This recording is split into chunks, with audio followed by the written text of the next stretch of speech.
Captain Ibrahim Traoré sat alone.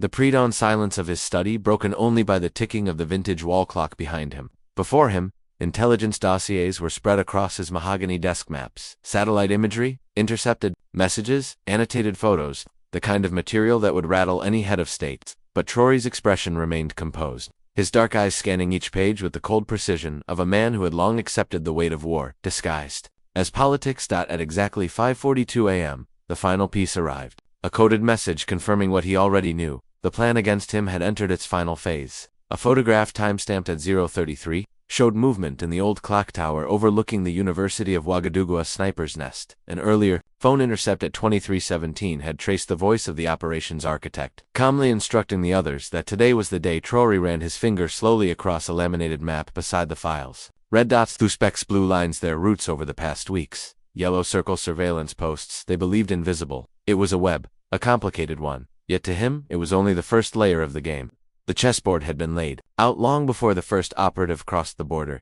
His secure phone buzzed silently. Only one name flashed. Cobra 7. He answered without a word. At the tower, nest is ready. The hunt can begin. A thin smile curled at the corner of his lips. For 3 weeks, his counterintelligence unit had watched the conspirators assemble piece by piece. It was a plan meticulously crafted, backed by foreign powers, rattled by Burkina Faso's defiance, its growing autonomy, under Traoré's leadership. They feared not the man but what he represented. Most leaders would have cancelled the public address at the university, others might have ordered preemptive arrests, but Traoré chose neither. Instead, he let the play unfold, allowed the enemy to believe their script remained secret. He would answer their conspiracy not with brute force, but with performance. By noon, everything was in motion. At the university, students and faculty gathered, unaware they were stepping onto a battlefield dressed as a ceremony. The courtyard buzzed with anticipation.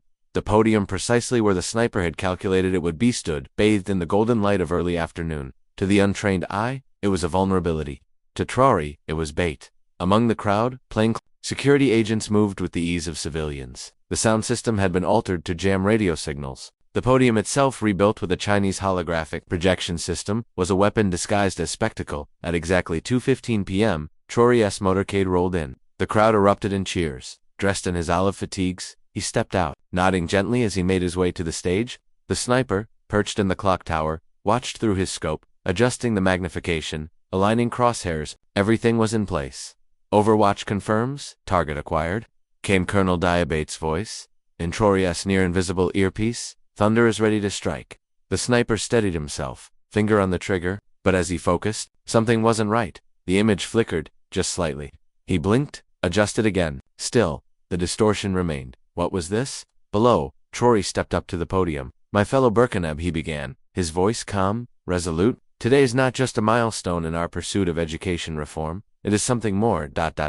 As he spoke, the holographic system activated. A nearly invisible shimmer cloaked his figure. A distortion designed not to fool the naked eye, but to disarm a scope. The sniper squinted. The target flickered. Still there, but now elusive. And then Traoré said it. There are those who believe that the youth of Africa can be manipulated, silenced, eliminated when we become inconvenient to their designs. But they forget, we see everything. Simultaneously, elite forces encircled the clock tower. The sniper, disoriented, was now completely surrounded. Below, the crowd stood entranced, unaware that a high-stakes confrontation was unfolding in the rafters above them. These shadow players think of us as pawns in their global games, Traoré said, voice rising. They treat Africa as a map, to be redrawn at will. But today, I offer them a different story. He paused. A scorpion once asked a frog to carry him across a river. The frog, wary, feared being stung. The scorpion promised, I will not sting you, for we will both drown. But halfway across, it did. Why? Asked the frog, as they sank. It is my nature,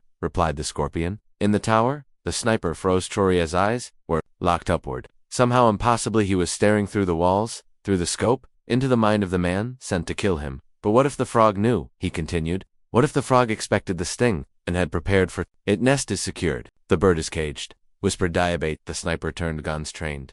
Silent. Escape was no longer an option. Traoré didn't miss a beat. True sovereignty, he said, transitioning seamlessly into his prepared speech, is not merely control over land or resources. It is the power to control our story. And so he spoke. Of education. Of history. Of the manipulation that had plagued African nations for decades, and the awakening that was now upon them. Meanwhile, across the city, the rest of the conspiracy unraveled. The distraction team, intercepted. The safe house, raided. operatives, rounded up without alarm, without spectacle, every step anticipated, every move mirrored by its counter. And yet, the masterstroke came at the end. As the crowd applauded, Traoré's tone shifted. "Before I conclude," he said, eyes scanning the audience, "I want to welcome a few special guests. Visitors, let's say, who arrived without proper invitations." A ripple of confusion. Heads turned, whispers, murmurs to our uninvited guests, he said, smiling faintly. "I hope you've learned something. You came here believing you were the teachers. Perhaps now, you understand you are the students." In the holding cells, the captured agents watched his speech unfold. On a screen, there was no shouting, no threats, just quiet disbelief. They had not simply been foiled. They had been woven into a narrative so tight, so complete, that even in failure, they served its purpose.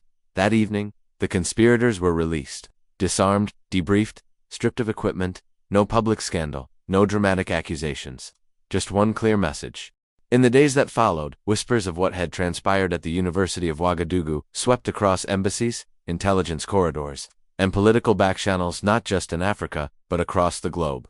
The versions varied, distorted, by bias or imagination, but the core truth remained intact. Captain Ibrahim Traoré had not merely survived an assassination attempt, he had transformed it into an exhibition of strategic brilliance. To many foreign powers, it was a rude awakening. Nations accustomed to pulling the strings in Africa began to reassess. The old script, the one with predictable leaders, exploitable systems, and invisible operations, had collapsed. Traoré had become more than a man. He was now a symbol, a signal that the age of obedient puppets and quiet coups was fading fast.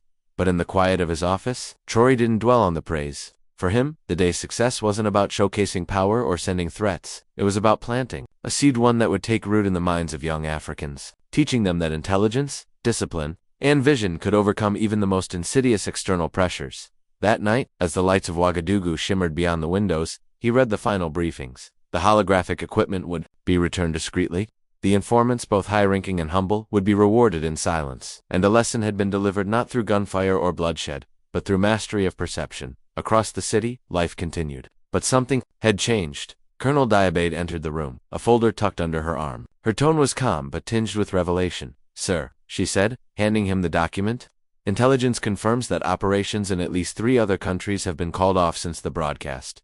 He didn't flinch. He had suspected. "As much the game has indeed changed," he said softly, the words from his speech returning now with deeper weight. He knew it then, and he knew it even more now. This wasn't the end of the battle. It was the redrawing of its map. Elsewhere, analysts pored over video recordings, freezing each moment of his speech, dissecting every turn of phrase, every shift in posture, every glance.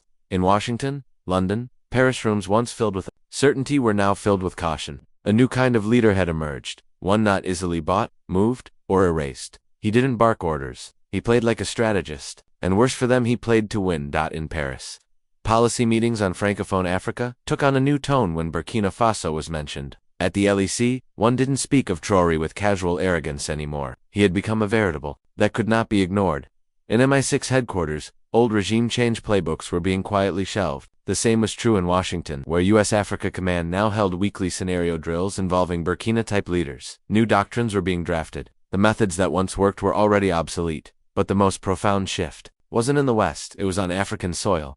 From Nairobi to Lagos, Accra to Bamako, young Africans had found a new kind of hero. Not a celebrity, not a general cloaked in empty slogans, but a man who had stared into the barrel of a foreign-backed conspiracy and turned it into a lesson. His name now echoed through coffee shops, in WhatsApp groups, on university campuses. Young officers, students, thinkers, they spoke of him not with blind admiration, but with a new kind of seriousness. If Traoré could beat the game, perhaps they could too. But he, sitting behind that same mahogany desk, knew better than to drink the wine of early victory. This wasn't over. In fact, it had just begun. Every week brought new reports, new threats, not just bullets, now algorithms, economic galamics, social destabilization campaigns, disguised as grassroots unrest, cyber weapons deployed through proxies. The enemy was evolving, and so must they. Some of our neighbors are trying to copy what we did.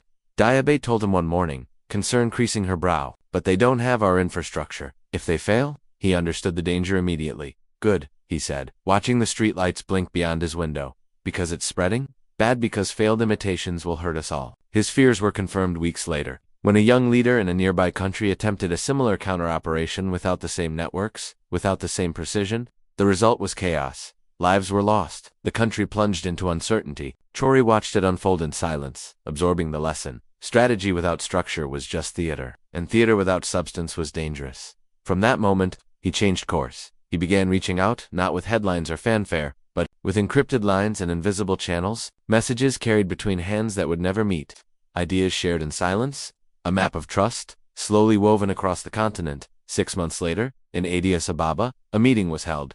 Publicly, it was the African Union Youth Summit. In reality, it was something far more precise, a gathering of the continent's most promising young leaders. Handpicked, discreetly flown in. No press, no declarations, just knowledge, strategy, and one shared commitment. Never again would they stand alone. Traoré's case was presented. Every detail, every risk, every move. They studied the flow of misinformation, the positioning of decoys, the manipulation of narrative, and most importantly, they learned how to turn enemy operations into their own weapons. Out of that summit, something new was born. The African Strategic Intelligence Network, a coalition of trusted figures. A digital and human alliance built, not for war, but for sovereignty. 1 year later, it was tested. Simultaneous destabilization attempts hit 3 countries. All 3 were intercepted, neutralized, quietly, without spectacle. The world barely noticed, but inside the network, there was celebration. Africa's leaders were no longer isolated, no longer easy prey. Traoré, looking back on that day, the university saw it now for what it truly was. Not the end of a plot, not even the beginning of his legend. It was the spark, the moment the rules changed.